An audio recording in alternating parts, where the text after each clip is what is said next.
Hello, my name is Ola, and I'm going to react to Game Theory, the Unsolved Lore of The Sims Bella Goth Mystery. Yeah, Sims, I remember it when it first came out. Like, man, it was a big hit. People were just like going crazy over it because you can do anything you want. You can have any job you want. You can have a family, or just do what you want to do.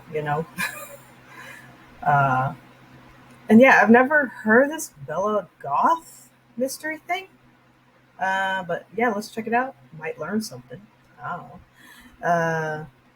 Let's see how they maybe have solved, or maybe still haven't solved the mystery. Maybe they've gotten close to it. I don't know. But yeah, let's check it out. And if you want to like, comment, subscribe my channel, you can. If you don't want to, that's fine too. Here we go. The sim known as Bella Goth was a beautiful, engaging socialite, beloved by her family and all that met her. She led an elegant, active lifestyle, enjoying various pastimes from golf to miniature golf. Those who knew her best would describe her as Jalinin, Kuj, or even Ravasheen. With her doting husband, intelligent and well-behaved children, and extravagant wealth, Bella truly had the perfect life, until tragedy struck. Bella disappeared without even a dag, leaving behind a broken and grieving family. Even today, the question of what happened to her remains a mystery. Where is she now? Many suspect that she was the victim of foul play, but if so, who, how, and why? Ripped from the headlines, this is the Game Theory Files. Soul Internet, welcome to Game Theory, the show that manages to find lore in games that we weren't even convinced had any. But first, I have an important question for you. How would you like a chance to win a trip for you and a friend to come out and visit me in LA while also doing your part to make the world a more positive place? Well, if you're interested in killing two birds with one stone, then go on over to headcount.org/MattPat. M-A-T-P-A-T. That is not our sponsor for today's episode, by the way. That is actually just something that I wanted to talk to you about at the beginning of today's episode because it's a message and a mission that's really important to me. Headcount is a nonpartisan organization, and their campaign, Good to Vote, has one simple mission: to make sure that you are registered to vote. You go to their website, click on a button, boom, it tells you if you're registered to vote. If you are, great. Easy as that. It's just a helpful reminder of, hey, voting's coming up soon. If you're not, though, they're going to point you to the right place online where you can sign up and register to vote in your local district. And that's kind of important these days. I don't know if you've noticed this, but there's a lot of big issues that are being debated and decided on, which means that your voice, and more importantly, your vote, matters now more than ever before. Especially considering that, you know what? You're a cool, smart, thoughtful theorist who's going to take these issues seriously. So again, head on over to headcount.org/MattPat and see if you are good to vote. But regardless of your voter registration status, you can enter that sweepstakes for you and a friend to win a trip to meet me out in LA just by going to the site and clicking on pretty much any button over there. For all you international viewers, I'm sorry, this is US only.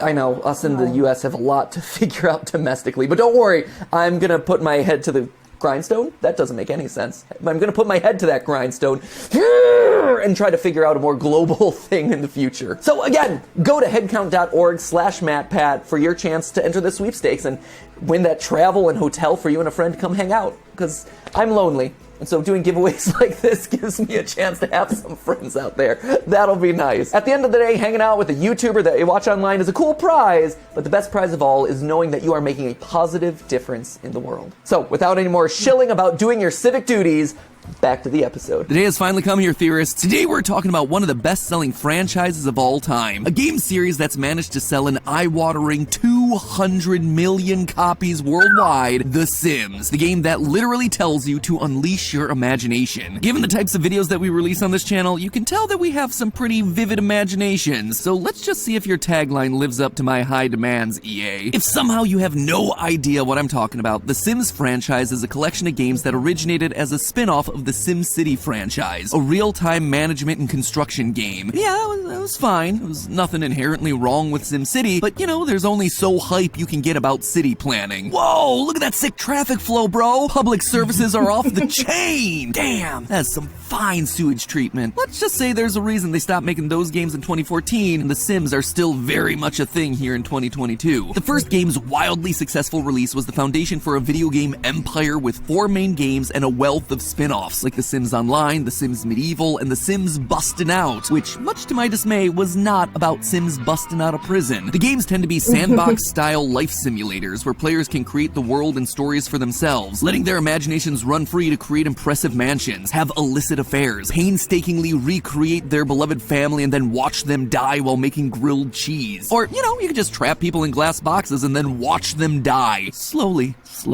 Shh, just embrace it. Let's just say this game can get dark. But if the story is so largely up to us, you can see the problem with me talking about it. There's no mystery to solve if everything is up to you, right? Well, most of the game is totally up to you. The devs couldn't leave things completely in our hands. To round out the world, they added several pre-made families for player-made Sims to interact with. And if you have no imagination whatsoever, or you just don't feel like spending several hours making your own Sims, you can just choose to play as one of these families for yourself. They even come with their own backstory. Backstories.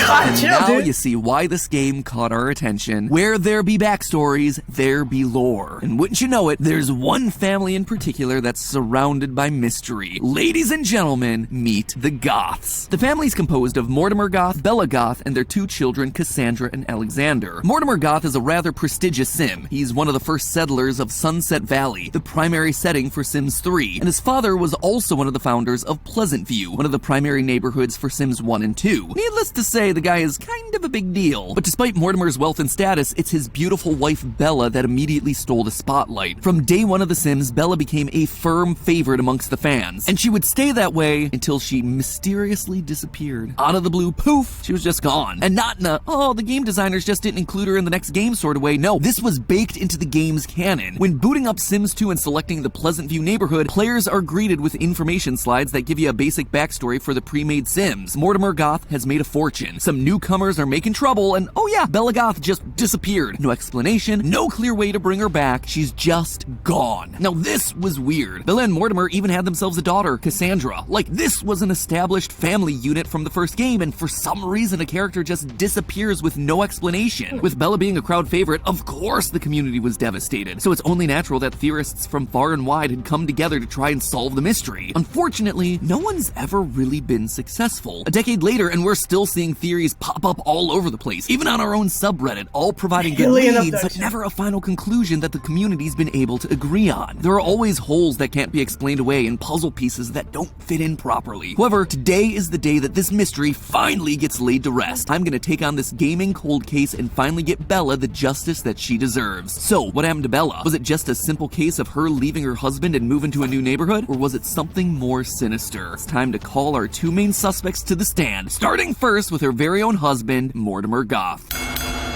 Even though his information slide says that he's struggling with Bella's disappearance, when you start the game, it appears that Mortimer has already entered a relationship with Dina Caliente, the widow of his brother-in-law Michael Batchelor. Which, gotta say, that raises some serious red flags off the bat. Oh no, my wife is gone. Guess it's time to date her dead brother's widow. Let's just say it's a bad look. It also gives us motive. You see, The Sims 2 made divorce into a game mechanic. It was a way to punish unfaithful spouses. So if he was cheating and Bella caught him, suddenly Mortimer would have lost his house, his children, and his money, banished forever to the neighborhood's family bin. So by making her disappear, he would get to keep all that luxury for himself. Now, this has been a popular game theory within the Sims community for a while, and while that motive certainly makes for compelling speculation, no evidence within the game seems to fit. Mortimer's relationship meter with Bella across the series is very positive, and the lack of negative interaction memories between the 2 characters means it's unlikely that any cheating occurred, or at least any discovery of cheating. So with no real evidence behind Mortimer, let's instead look at our next suspect, Don Lothario. Now, Dawn is interesting. In the canon of the game, before her disappearance, Bella and Mortimer had a daughter named Cassandra. And in Sims 2, Cassandra is engaged to Dawn. But Dawn isn't exactly what he appears to be. It's hinted at in the game that he may have been a victim of accidental teleportation. Call the backrooms, my friends. It looks like someone is no-clipping through reality again. But not only is he potentially responsible for breaking the laws of time and space, he's also known for breaking the hearts of women around him. Unlike Mortimer, Dawn has zero good reputation. Basically, this guy wants the woohoo. Lots and lots of woohoo, which, as you can imagine, makes him less likely to stay in monogamous relationships. That's why, even though he's engaged to Cassandra, he's more than happy to invite other girls like Nina Caliente over for a date. Checking his relationship panel will reveal that he's also romantically involved with Dina Caliente and Kaylin Langerak, one of the maids in Sims 2. So in total, he's looking for love with basically anything with two legs in this game. Cassandra Goth, Nina Caliente, her twin Dina Caliente, and Kaylin. Except there's one more person to add to the list. By checking Don's Simology panel, which lists out the traits of any given character, we can see that he's had a recent failed romantic interaction with none other than Bella Goth. Nothing says husband material quite like trying to make out with your bride's mom. But since it's listed as a failed interaction, we know that she rejected his advances. Could that then be the motive for him trying to get rid of her? A woman who scorned him, embarrassed him? Maybe. If you look at Don's family introduction, you can see that Bella was last seen scaling the deck of his condo. So there you have it. Case closed. He's got motive and his condo was the last place she was seen. We got him, boys! But hold on. See, there's one key piece of evidence that all of this overlooks. Bella's disappearance has a very specific label in the game's memory system. The image of a UFO. She didn't just disappear from Don's roof. She was abducted by aliens from Don's roof. In fact, it says it right there, clear as day. Bella got abducted by aliens. How can the Sims live with the awful knowledge they must have gained? But we can go even deeper than this. If we take a look at Don's family tree, we can definitively prove that he isn't an alien. In the game, aliens and Sims with unusual or supernatural appearances are given the occult tag. And not only does Don have two human parents, he's also not labeled as an occult Sim. So if Don's not an alien, he couldn't have been the person to abduct Bella. However, we've already met two Sims that could have that power. It's time to take a closer look at Dina and Nina Caliente, the sisters that Don was having an affair with. Looking at the Caliente family tree, we can see that Dina and Nina's grandfather was abducted by aliens, and he then gave birth to their father, which I know seems weird, but in The Sims, if a male Sim is abducted, there's a chance that the Sim will become pregnant with an alien baby. Though their father appears human on the family tree, alien pregnancies result in fully alien babies 100% of the time. Considering that the Caliente sisters' mother is human, Dina and Nina then are 50% alien, which would therefore give them the means to perform alien abductions. So they then have the means, but do they have the motive? The answer is a resounding yes. There's more evidence for their motive than anyone else, in fact. The sisters' family description implies right off the bat that these sisters might not be entirely what they seem. Remember, Mortimer begins dating Dina after Bella's disappearance, but then we're told this. Quote, was it just coincidence that the Caliente sisters arrived on the eve of Bella's disappearance? And is their interest in Mortimer physical or fiscal? All of this is further cemented by playing the game as Dina, which reveals that she's digging for gold. So it's likely the sisters got Bella out of the way so they could swoop in and marry Mortimer for the money. So we've got ourselves means, we've got ourselves motive, but is there one piece of definitive evidence that really ties all of this together? Yes, and it comes from Bella herself. My dear theorists, in the world of The Sims, just because someone was abducted doesn't mean they're completely gone. Sure, Bella's nowhere to be found in Pleasant View, but if you go to the smallest of the Sims 2 neighborhoods, Strangetown, you'll find none other than Bella Goth herself, fresh out of the alien abduction pipeline. This Bella Goth was confirmed to be the same Bella from Sims 1 in an official promo interview posted on the Sims 2 community board for Sims Social, a 2006 Facebook game. And in this interview, Bella starts to bust the mystery wide open. While she's missing a number of her past memories, she has managed to regain a couple. When asked whether Dina was responsible for her abduction, she says this, quote, when Dina and Nina moved into town, they were certainly very forward with my husband. In fact, it was almost insulting how openly they were trying to win him over, as if I didn't notice. I think someone sent Dina to town specifically to pull Mortimer away from me. I couldn't have possibly imagined that trying to create a life elixir that could help everyone would ever push someone to ruin our marriage. Even before Bella was abducted, the Caliente sisters were trying to pull Mortimer away from Bella. There are plenty of other wealthy Sims around, but none of them are responsible for creating a life elixir, which is what the sisters truly want. Bella was standing in their way of learning the life elixir's secrets. Meanwhile, Don's well-known womanizing made him the perfect scapegoat for the crime. Except there's one final wrinkle to the story. If Bella was able to resurface and start regaining her memories, why did she never return to the town? Why wasn't she able to expose the Caliente sisters for the money-grubbing aliens that they were? Well, the girls had one last trick up their alien sleeves: time travel. They sent Bella back in time to keep her quiet. And no, I'm not crazy. Hear me out on this one. The first two Sims games happened sequentially in the timeline. However, Sims 3 isn't a sequel, but rather a prequel, set 25 years before Sims 1 and 50 years before Sims 2. If you take a look around one of Sims 3's neighborhoods, Sunset Valley, you'll find two very young but very familiar familiar faces, Mortimer and Bella, the young couple who will eventually grow up to become the adult Goths that we know from The Sims 1. But if you travel to another part of the map, Lunar Lakes, you can find a grave site. Hover over one of the graves and you find that it belongs to none other than Bella Goth, who apparently died from old age. And yes, this too has been confirmed to be the same Bella Goth from Sims 1 and 2 by one of the former producers. So clearly some time travel shenanigans are going on here. But the Caliente sisters couldn't possibly be responsible for this too, right? They can, and they are. By taking a look at one of the other neighborhoods, Riverview, you'll find another very familiar Sim, Don Lothario. But here, he's not a child. He's still his sleazy adult self. And unlike Bella, we actually get some explanation for how he wound up in this new location. His family biography states that he stepped, quote, onto a teleporter and magically wound up here. That, my friends, wasn't a teleporter, it was a time machine. And not only that, but him stepping onto it wasn't an accident. One of his last memories is of, quote, several women laughing as he stepped into the machine. These women, the Calientes, would know what was going to happen and would have the ability to time travel themselves if they wanted to. And you want to know who we find if we visit Barnacle Bay in this game? That's right, Nina and Dina Caliente. Just like Don, fully grown up. In fact, Dina's character biography specifically mentions her breaking hearts in Pleasant View, a city that, given that the Goths are still living in Sunset Valley, hasn't yet been founded. This all proves that the Caliente sisters have not only been able to time travel, but have the technology to send both Bella and Don to the past to protect their secrets. For over a decade, Sims fans have tried to discover the truth behind Bella's disappearance, mostly focusing on Don Lothario's involvement because of his reputation. Though the Caliente sisters have occasionally come up as accomplices, they've never been the main focus. However, all the evidence that we've gathered paints a much different story. One where Don took the fall for Dina and Nina's crimes, and the Caliente sisters got everything they dreamed of. Mortimer's money, a mysterious elixir, a life of fabulous wealth and fame, and absolutely no consequences. After all, they'd made sure that the only people who knew the truth were trapped in a place where they'd never get out. The past. It seems that they covered up their tracks so well that even the fans were fooled by it. However, it seems like Bella might finally have been the one to get the last laugh. As we just saw, the original Bella is dead from old age in Sims 3, meaning that she was sent even further back to the past in this game, but that would then give her a lot of time unsupervised, finally able to tell her side of the story. That's why there's a children's book in this game called Where's Bella, similar to Where's Waldo, written by a character, I Am Right, a character who also wrote Predictions of the Future. Bella is I Am Right. There's another book in here called Murder in Pleasant View by Alexander Goth. Alexander Goth is Bella's son, but he isn't even close to being born yet, unless it's all a pseudonym once again for Bella, making sure that her story is heard. All of these books actually explain why the Sims with the investigator professional make remarks like, this reminds me of when Bella went missing. I need to keep looking. Sims in this timeline are aware of everything that happened. They've even set up a beneficiary that good Sims can donate to. Bella changed the course of history with these books, allowing Sims to try and avoid the same mistakes from happening a second time. And maybe, just maybe, the Caliente sisters will finally be thwarted. So the next time a pair of attractive twins start showing interest in you, just know that they're probably aliens looking to steal your money and then teleport you to the past. But hey, that's just a theory. A game theory. Thanks for watching.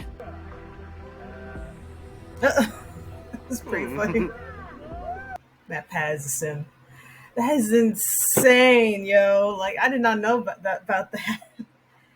Oh my god, I did not know that the game's, like, one game takes place 50 years in the past and the other one takes place 25 years after. Like, what is just wow, yo. Like, and then freaking time travel. What? That is insane, yo. What? That is crazy. Oh my god. Though, not gonna lie, that is a genius plan. Because I mean, like, you're not being charged for murder. Like, you just send somebody back in time or to the future or whatever. Like, what? That is insane, yo. Wow. Well, and I thought Sims was just, like a, life simulator, I did not expect all this in all these games. Like, it's crazy. But I mean, is it true? I mean, like, have the people, that the developers, come forward and say, oh yeah, like, like, this theory's right, or this one might be right, or this one's not right at all. Like, I don't know. And who knows? My pet might be onto something. He probably might be right. He probably not. I don't know. But it does seem possible because, like I said, in Sims game you can pretty much do anything. And yeah, I do know that. Yeah, there are aliens. That's pretty crazy. How like even if the aliens abduct the male, like the male person would be pregnant. That's crazy. Anyway, yeah, that's it. That's my reaction to Game Theory: The Unsolved Lore of The Sims Bella Goth Mystery. And yeah, I think Matt Pat might be onto something. He might be right. Who knows? Now they just gotta wait for the developers to respond and be like, "Oh yeah, you're right," or like, maybe you're only 50% right, or you're not right at all. Sorry. Anyway, yeah, that's it. Everyone, take care of yourselves and each other, and I'll see you in the next one. Bye.